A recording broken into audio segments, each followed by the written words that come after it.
मोअज़्ज़िज़ हाज़रीन इकराम, बुज़ुर्गान कौम और मिल्लत, मेरी इज़्ज़तदार माँ और बहनों, किशनगंज और कोटा दामन के मेरे भैयों नौजवान साथियों, मोहतरम जनाब अख्तरुल ईमान साहब, सदर अध्यक्ष बिहार मजलिस इत्तेहादुल मुस्लिमीन, मेरे भाई तौसीफ आलम साहब जो बहादुरगंज के मजलिस इत्तेहादुल मुस्लिमीन के उम्मीदवार हैं, मोहतरम जनाब आदिल हुसैन साहब, जनाब वारिस पठान साहब, रुकन असम्बली जनाब माजिद हुसैन साहब, मेरे अजीज़ दोस्तों और बुज़ुर्गों, मजलिस इत्तेहादुल मुस्लिमीन की जानिब से आज एक नुक्कड़ सभा आपके इस इलाके में की जा रही है। 4 दिन का एक प्रोग्राम बनाया गया है पूरे सीमांचल के मुख्तलिफ विधानसभा में। ये हमारी गाड़ियों का काफिला, जिसको इंसाफ रैली के नाम, इंसाफ का नाम दिया, यात्रा का नाम दिया गया है। और आप जानते हैं कि आपके इस इलाके में बहुत से मसले मसाइल हैं। यहाँ पर ज़मीन कट जाती है, ख़ास तौर से मोतिहारी ताल्लुक़ा में, फलदंगा गांव में, धोबीदंगा गांव में और बक्सा गांव में। हमारे लिए बड़ी अफसोस की बात ये रही कि आप और हमने मिलकर कोचा दामन से मजलिस के उम्मीदवार को कामयाब किया, मगर अफसोस इस बात का रहा कि हमारे 4 विधायक को राजद के लोगों ने खरीद लिया। इन 4 बेईमानों ने ये तक नहीं सोचा कि वो गरीबों का वोट लेकर गरीबों के उम्मीदों पर पानी फेर रहे हैं, बल्कि अपने ज़ाती मफाद की तकमील के लिए उन्होंने अपना सब कुछ बेच दिया। मैं आपसे वादा कर रहा हूं कि इंशाअल्लाह ताला अब के बार कोचा दामन से जो मजलिस का उम्मीदवार होगा, राजद का कोई नेता ना कोई भाजपा का नेता इंशाअल्लाह ताला उनको खरीद सकेगा।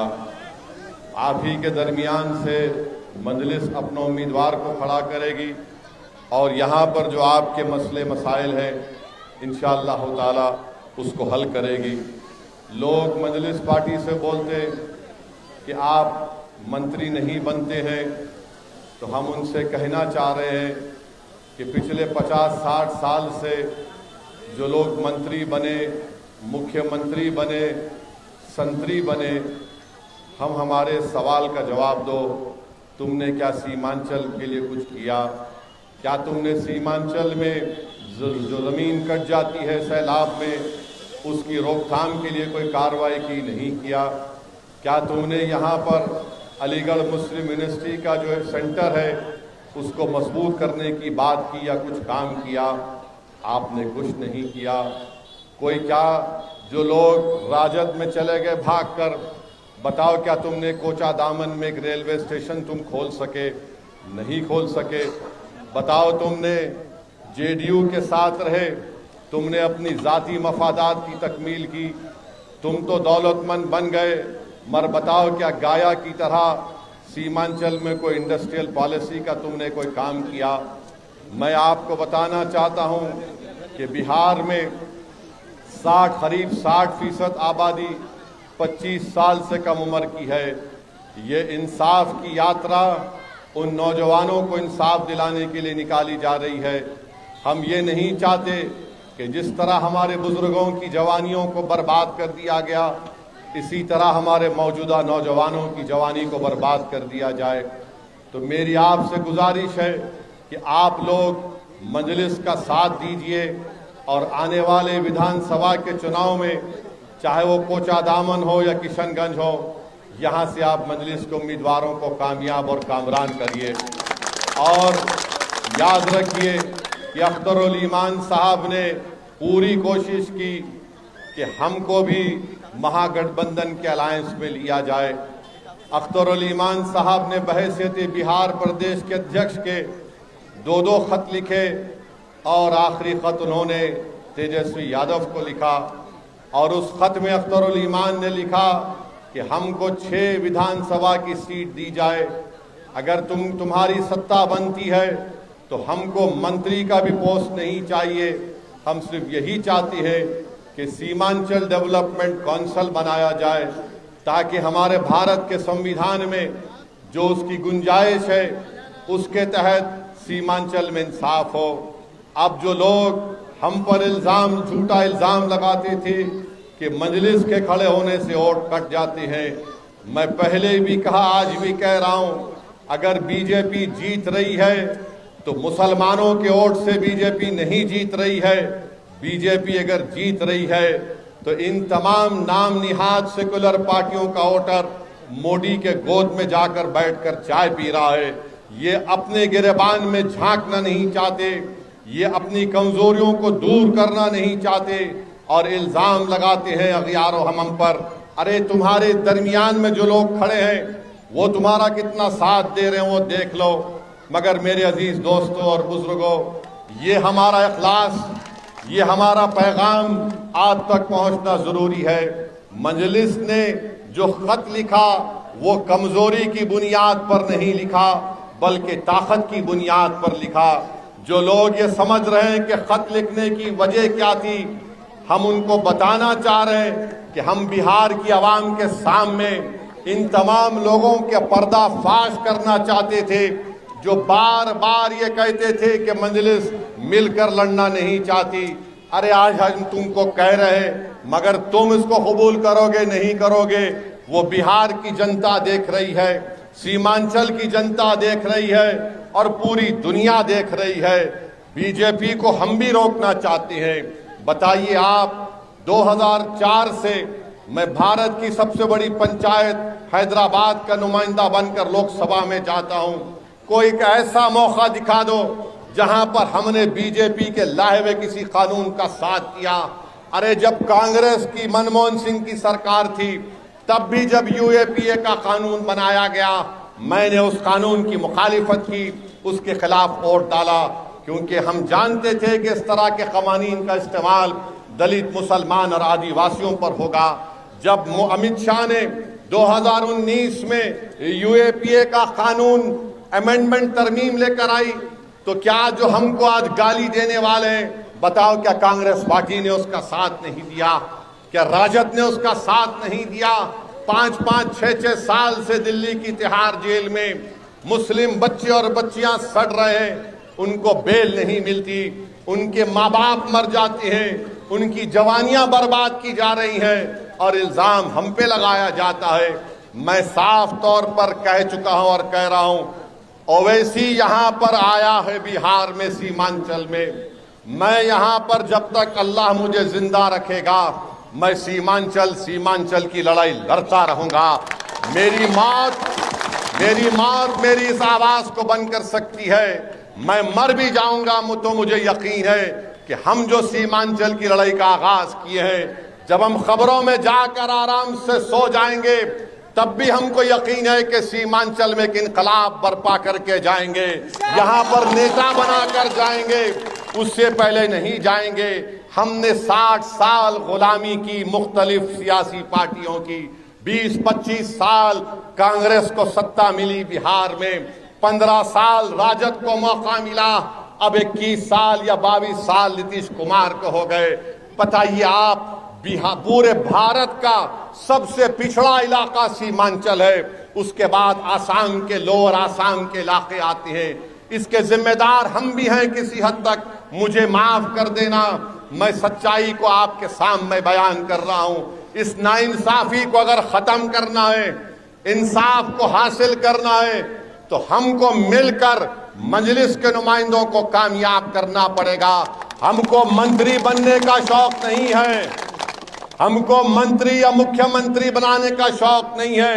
हमारी जिद और हमारी जिंदगी का मकसद ये है कि जिस तरह बिहार के मुख्तलिफ इलाकों में लोग इज्जत की जिंदगी गुजारते हैं, उसी तरह की इज्जत की जिंदगी किशनगंज, कोचाधाम और सीमांचल की जनता को मिले।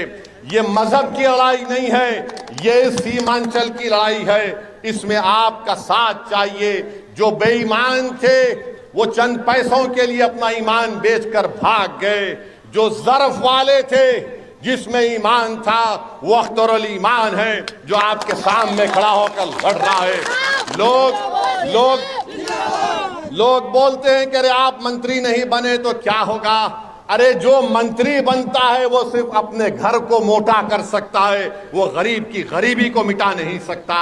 जो मंत्री बनता है वो तुम्हारा नुमाइंदा नहीं होता, वो उस पार्टी की जबान के नुमाइंदा होता है। अरे आपका जब नुमाइंदा होगा, आपने देखा होगा कि ये 4 भगोड़े भाग गए, मगर एक शेर था जो बिहार की विधानसभा को हिला के रख दिया। जो कोचा दामन हो, जो किशनगंज हो, जो कि सीमांचल हो, या बिहार का कोई भी वाकया होता हो, अख्तरुल ईमान इंसाफ की बात करते आए हैं। तो मेरे अजीज दोस्तों और बुजुर्गों, हम आपसे अपील करने आए हैं कि आप मजलिस का साथ दीजिए और इंशाअल्लाह ताला आप और हम मिलकर सीमांचल के में एक नई तारीख को रकम करेंगे। यहाँ पर स्कूल, यहाँ पर आप यहाँ पर इस इलाके में इतने स्कूल में इतने ज्यादा बच्चे हैं कि क्लासरूम नहीं है। अरे ओवैसी को गाली देने वालों, क्या तुमने झूठ की इंडस्ट्री यहाँ पर बनाई? तो इनको जाकर झूठ की स्पेलिंग पूछो, झूठ की स्पेलिंग तक भी नहीं बोल पाएंगे ये लोग। ये इस तरह के लोग हैं, ये नहीं चाहते कि तुम्हारा लीडर बने। और क्या कहते हैं, ओवैसी हैदराबाद से आया। हाँ, हैदराबाद से आया हूं, भारत का हिस्सा है, चांद से नहीं आया हूं। और अगर चांद से जो आता है, कौन आता है? हैदराबाद से आया हूं। मगर जो हरियाणा से आया, तुमने उसको राज्यसभा का टिकट दे दिया। बताओ आप, हम हैदराबाद से आए हैं और आता रहूंगा, मगर याद रखो मेरे आने से तुमको अगर पेट में दर्द हो रहा है, तुम्हारी रातों की नींद हराम हो चुकी है, तो मैं अपने मकसद में कामयाब हो रहा हूं। तुमने यहां पर आवाम को, यहां पर उनको बेदार होने नहीं दिया। तुमने यहां की आवाम को कहा कि सिर्फ हमको वोट डालो, हम तुमको हर चीज करके दे देंगे, हम फिरका परस्ती को रोक देंगे। कुछ नहीं रोक पाए। आपने वोट दिया, एक परिवार से 2 मुख्यमंत्री बन गए। आपने वोट दिया तो आज कोई कह रहा है कि मैं मुख्यमंत्री बनूंगा। मेरे भाई, मंत्री और मुख्यमंत्री बनने से ज्यादा नेता आपको बनना पड़ेगा। जब तुम नेता बनोगे तो 20-25 साल तक तुम्हारे प्रखंड में कोई नाइंसाफी नहीं होगी। इसी तरह मजलिस काम करना चाहती है कि आप में एक सियासी शऊर को बेदार किया जाए, आपकी सियासी क़ियादत हो। मुझे बोलने दीजिए, यादवों का नेता, राजपूतों का नेता, भूमिहार का नेता, दलितों का नेता, पासवान का नेता, मांझी का नेता, अरे सबका नेता है। और जब ओवैसी आकर कहता है बताओ तुम्हारा नेता क्या है, तो सब ये राम और शाम की जोड़ी एक और बोलते हैं अरे ये तोड़ने आया है। माने तुम नेता रहोगे तो तुम बहुत पुण्य का काम कर रहे हो, और मैं तुम्हारे ही प्रदेश में गरीब को नेता बनाना चाह रहा हूं, एक नहीं 100 बनाना चाहता हूं। तो हम पर इल्जाम लगा दिया जाता है। अरे याद रखो, भारत में लोकतंत्र है। लोकतंत्र में जब तेजस्वी मुख्यमंत्री बनने का ख्वाब देख सकता है, तो क्या एक किशनगंज कोचा दामन से नौजवान खड़े होकर नहीं कह सकता कि मैं नेता बनूंगा? अरे क्या हम पैदा इसलिए हुए कि तुम्हारे ख्वाबों को पूरा करेंगे और हम अपने ख्वाबों को चूकना-चूर कर देंगे? क्या हम पैदा इसलिए हुए कि अपने घरों को वीरान कर कर तुम्हारे महलों में चिराग जलाएंगे? ये नहीं हो सकता। ये बराबरी की लड़ाई है, ये इंसाफ का तकाजा ये है। अगर तुमको कोई चीज मिलेगी तो मुझे भी मिलना चाहिए। मैं अब तुम्हारे सामने सर झुकाकर तुमको अपना नेता मानने को तैयार नहीं हूं। तुम बात करना चाह रहे हो तो बराबरी की बात होगी, गुलामी की बात कभी नहीं हो सकती इंशाअल्लाह ताला। तो मेरे नौजवानों, बुजुर्गों, मेरी इज्जतदार माँ और बहनों, हम आपसे अपील कर रहे हैं कि आप मजलिस को मजबूत करिए। नौजवानों, तुम बिहार प्रदेश में तुम्हारी आबादी 60% के करीब है। ये लड़ाई आपकी है। कल आने वाला निकलने वाला सूरज तुम्हारे लिए होगा, अगर आज तुम यही समझ कर वोट डालोगे कि नहीं हमारे दादा ने, हमारे पुरखों ने 50 साल से इसी नाम पर वोट दिया, नहीं, अब बेदारी का वक्त है। हमने 50 साल इन लोगों पर भरोसा किया, बताओ क्या मिला हमको? कुछ नहीं मिला। यकीनन बीजेपी को रोकना है। और मोदी ने जो वक्फ का कानून बनाया वो सिर्फ मस्जिदों को छीनने के लिए, कब्रस्तानों को छीनने के लिए, दरगाह और खानखाहों को छीनने के लिए बनाया गया है। दुनिया ने देखा कि भारत की पार्लियामेंट में किसी ने यह कहकर इस कानून को काला कानून कहकर फाड़ दिया तो उसका नाम ओवैसी था। तो मेरे अजीज दोस्तों और बुजुर्गों, आप आइए, मजलिस को मजबूत करिए। आज दिन भर हमारी नुक्कड़ सभाएं हैं, 27 तारीख तक इंशाअल्लाह ये प्रोग्राम चलेगा। मुझे यकीन है कि ये एक मुस्बित तब्दीली पैदा करेगा सीमांचल में, और आप तमाम का हमको साथ चाहिए। तो लगाइए मेरे साथ, सीमांचल की सरजमीन जिंदाबाद, सीमांचल की सरजमीन जिंदाबाद, सीमांचल की सरजमीन जिंदाबाद, अख्तरुल ईमान जिंदाबाद, अख्तरुल ईमान जिंदाबाद, MIM पार्टी जिंदाबाद।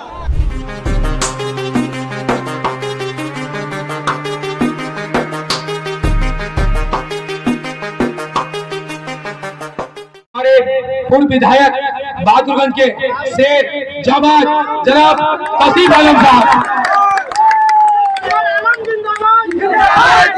अस्सलाम वालेकुम वरहमतुल्लाहि वबरकातुहू। राष्ट्रीय अध्यक्ष हमारे असदुद्दीन ओवैसी साहब, हमारे प्रदेश अध्यक्ष अख्तरुल ईमान साहब, वारिस पठान साहब, हमारे भाई माजिद हुसैन साहब और सारे पदाधिकारीगण, ये रोहित हसा मैदान ऐतिहासिक मैदान है। आज हम लोग किशनगंज से रैली निकलेंगे और सभा हम लोग जाके करेंगे लोहागड़ा हाट। 4:30 बजे लगभग हम लोग पहुंचेंगे, वहां असर का नमाज पढ़ेंगे। उसके बाद हम लोग का प्रोग्राम होने के बाद फिर रात में या हो लोग, इस तरह से 7 दिन का प्रोग्राम है। मैं इतना ही कहूंगा कि बिहार में हम लोगों ने जिसको सपोर्ट किया उन्होंने मुख्यमंत्री बना, चाहे वो लालू यादव हो, चाहे वो नीतीश कुमार हो। जब गठबंधन में नहीं था बीजेपी का, तो नीतीश कुमार जी ने मुसलमानों का वोट लेकर के मुख्यमंत्री बना, लेकिन हम लोगों को पीठ में छुरा घोटने का काम किया। नीतीश कुमार अगर नहीं चाहता तो NRC नहीं लगता, नीतीश कुमार अगर नहीं चाहता तो धारा 370 खत्म नहीं करता, अगर नीतीश कुमार नहीं रहता बीजेपी में तो क्या कहते हिजाब का मामला पास नहीं होता। लास्ट में जाकर के वक्फ संशोधन बिल ला करके हमारे एक समुदाय के खिलाफ एक तरह से छुरा घोटने का काम किया है। और रहा सवाल हम लोगों को जो 30 पर समझा है वो राजद लालू का बेटा, मैं तेजस्वी यादव को इस मंच से कहना चाहता हूं कि लालू जी का बेटा के नाम पर आज अगर लालू जी का नाम हट जाए तेजस्वी, तो तुम्हारा कोई हैसियत नहीं है बिहार में। और मैं एक चीज कह देना चाहता हूं, बिहार में अगर हुकूमत करना है तो बगैर MIM का तुम मुख्यमंत्री नहीं बन सकते हो। मैं दावे के साथ कहता हूं, हमारा सदर कहते हैं कि 24 सीट लाएंगे, नहीं, मैं सदर साहब को कहना चाहता हूं कि 4 नहीं, 4 अगर गए हैं तो 40 लाएंगे इंशाअल्लाह। यही कहकर मैं व्यक्त करना चाहता हूं। अस्सलाम वालेकुम वरहमतुल्लाहि वबरकातुहू।